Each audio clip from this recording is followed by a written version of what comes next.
अस्सलाम वालेकुम।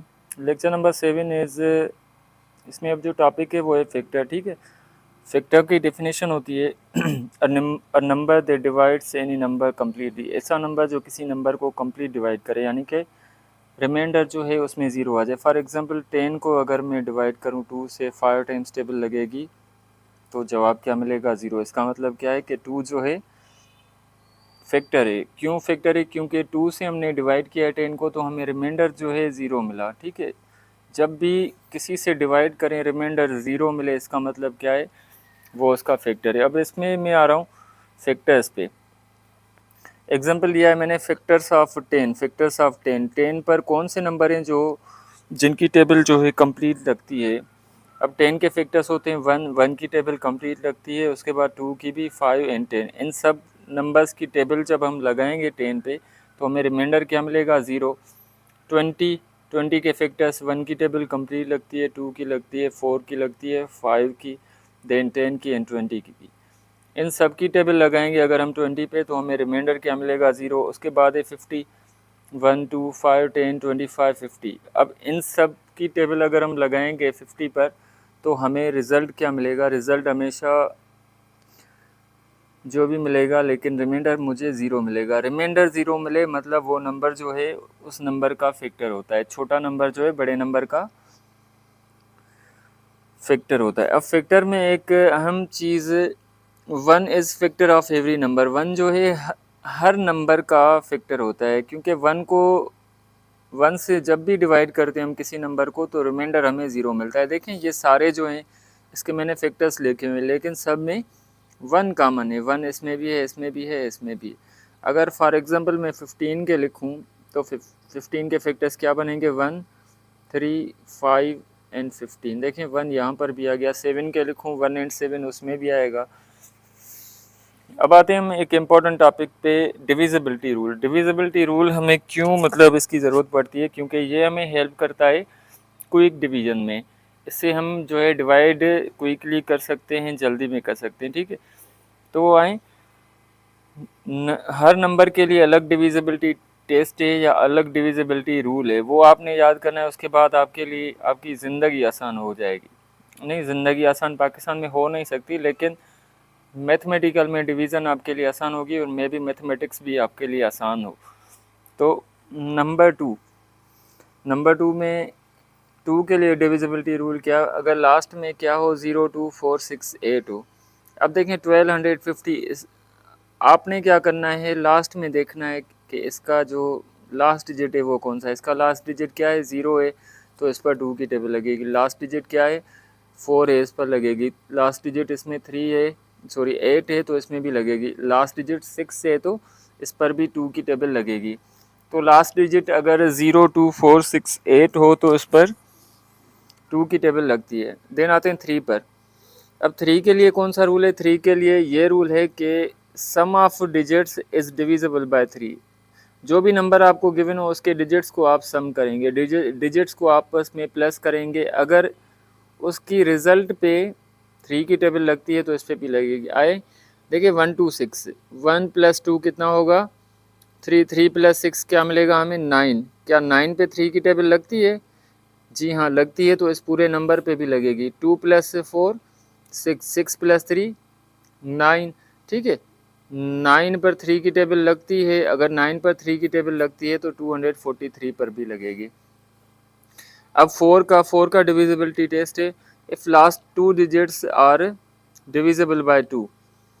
लास्ट के 2 डिजिट्स को देखना है, भले 50 डिजिट्स हों, आपने 50 डिजिट्स को नहीं देखना, आपने लास्ट 2 डिजिट्स देखने हैं। अगर उन पर लगती है 4 की टेबल तो पूरे नंबर की लगेगी, पूरे नंबर पे लगेगी। देखिए 48 है, 48 पर 4 की टेबल लगेगी। यहाँ पर 1 टाइम है, यहाँ पर 2 टाइम, पूरा ख़त्म हो जाता है। इसका मतलब कि इस पूरे नंबर पे 4 की टेबल लगेगी। अब इसमें देखें लास्ट नंबर 84, लास्ट 2 डिजिट्स जो हैं 84 है, 84 पर 4 की टेबल लगेगी तो यहाँ पर इस पूरे नंबर पे लगेगी। लास्ट 2 डिजिट्स क्या हैं? 8 हैं, 08 यानी 8। इस पर 4 की टेबल लगेगी तो इस पूरे नंबर पे भी 4 की टेबल लगेगी।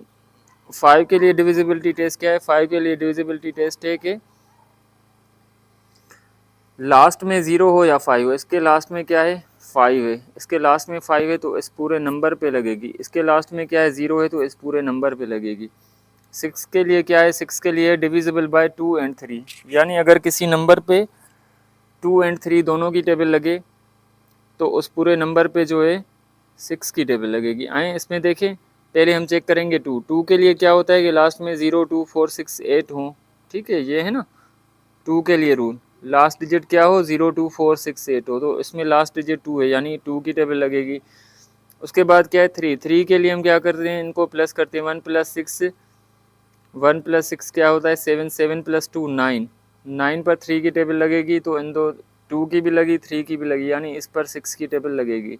अब इसमें है लास्ट डिजिट क्या है 8 है, 8 पर 2 की टेबल लगती है, 2 प्लस 2 4, 4 प्लस 8 12, 12 पर 3 की टेबल लगती है, अब 2 की भी लगी 3 की भी लगी, यानी इस नंबर पे 6 की टेबल लगेगी।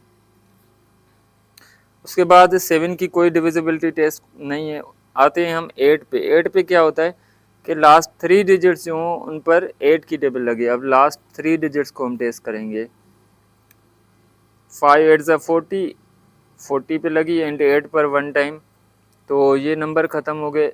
आखिरी 3 डिजिट्स हम देखेंगे, अगर आखिरी 3 डिजिट्स पर 8 की टेबल लगती है तो उस पूरे नंबर पे लगेगी। इसको भी इस तरह से ही लास्ट से 3 डिजिट्स, 7 8 ज़ा 56, 56 तो यहाँ पर क्या होगा 44, 44 पर 8 की टेबल लगती है, नहीं लगती तो यहाँ पर नहीं लगेगी। Sum of digits is divisible by 9, 9 के लिए हम क्या करेंगे, इन सबको प्लस करेंगे, अगर प्लस करने के बाद उस पर 9 की टेबल लगती है तो पूरे नंबर पे लगेगी, वरना नहीं लगेगी। अब आएँ देखें, 3 प्लस 1 4, 4 प्लस 6 10, 10 प्लस 8 18, 18 पर 9 की टेबल लगती है तो इस पूरे नंबर पे 9 की टेबल लगेगी। 3 प्लस 1 4, 4 एंड 4 8, 8 एंड 1 9, 9 पर 9 की टेबल लगती है तो इस पूरे नंबर पे 9 की टेबल लगेगी। देन 10, 10 के लिए क्या हो लास्ट में 0, अगर लास्ट में 0 है तो उस पर 10 की टेबल लगेगी, ठीक है। तो ये डिविजिबिलिटी रूल थे। अब आते हैं इसके सेकंड पार्ट पे, जो है finding HCF, highest common factor. दो नंबर्स या दो से ज़्यादा नंबर्स में हम हाईएस्ट कॉमन फैक्टर्स कैसे फाइंड करते हैं। अब हाईएस्ट कॉमन फैक्टर होता क्या, एक ऐसा नंबर या एक ऐसा सबसे बड़ा नंबर जो किसी भी पेयर या पेयर से ज़्यादा नंबर्स जो होते हैं किसी सेट ऑफ नंबर को पूरा डिवाइड करे, यानी एक ऐसा नंबर फाइंड करते हैं हम जो सबसे बड़ा हो और उन नंबर्स को डिवाइड भी करे। आए हम आते हैं इस पे, तो यहाँ पर है 25 एंड 35, इसको हम फाइंड कैसे करते हैं, 25 एंड 35 ऐसी टेबल देखेंगे हम जो दोनों को डिवाइड करे, तो ऐसी 5 की टेबल है, 5 की टेबल यहाँ पर 5 टाइम्स लगेगी, यहाँ पर 7 टाइम। अब फिर से देखेंगे ऐसी नंबर जो इन दोनों को डिवाइड करे, ऐसी कोई नंबर है जो इन दोनों को डिवाइड करे, या ऐसी कोई टेबल है, नहीं है, तो जो जिससे हमने डिवाइड किया है वही आंसर है, ठीक है, बिल्कुल सिंपल सा है। आए एक और एग्जांपल करते हैं, 16 24 ऐसी टेबल जो दोनों को डिवाइड करे, 2 की टेबल यहाँ पर 8 टाइम एंड यहाँ पर 12 टाइम, अगेन 2 की टेबल 4 टाइम एंड यहाँ पर 6 टाइम, अगेन 2 की टेबल 2 टाइम, यहाँ पर 3 टाइम। अब 2 एंड 3 पर कोई टेबल ऐसी नहीं है जो दोनों को डिवाइड करे, तो हम क्या करेंगे, ये जो नंबर्स आए यहाँ पर इन सबको मैं मल्टीप्लाई करूँगा, 2 2 ज़ा 4, 4 2 ज़ा 8। अब 8 की टेबल जो है दोनों पर लगेगी, यहाँ पर 16 पर 2 टाइम्स एंड यहाँ पर 3 टाइम, 100 150 एंड 300। 2 की table 50 times, 75 times and 150 times. Okay, now 2 की टेबल यहाँ पर डिवाइड नहीं करती, 3 की से नहीं लगेगी। 5 की table 10 time and then 1 5 time, 5 की टेबल 30 टाइम, अगेन 5 की table 2 time, 3 time and 6 time. अब यहाँ पर ऐसी कोई टेबल नहीं है जो तीनों को डिवाइड करे, तो हम क्या करेंगे, 2 मल्टीप्लाई 5 मल्टीप्लाई 5, 2 5 ज़ा 10, 10 5 ज़ा 50। अब 50 क्या है, इसकी HCF है, बिल्कुल आसान सा है। तो उम्मीद करता हूँ ये समझ आ गया होगा, आपको क्लियर हो गया होगा।